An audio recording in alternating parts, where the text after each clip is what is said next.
अनंत टिप्या refresh व्हा।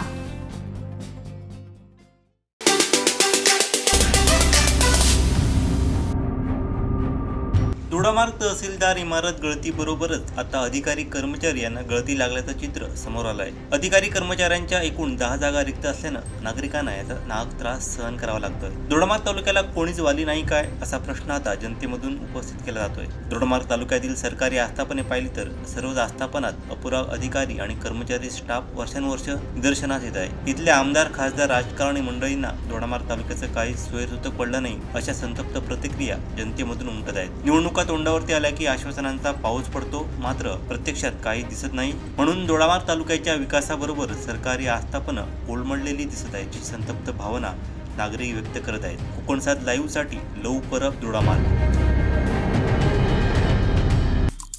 आमचे दिवसभरातले सर्व अपडेट्स, ताज्या घडामोडी आणि थेट लाईव्ह पाहण्यासाठी सबस्क्राइब करा, लाईक करा कोकणचं नंबर 1 महा चॅनल कोकणसात लाईव्हचं YouTube चॅनल।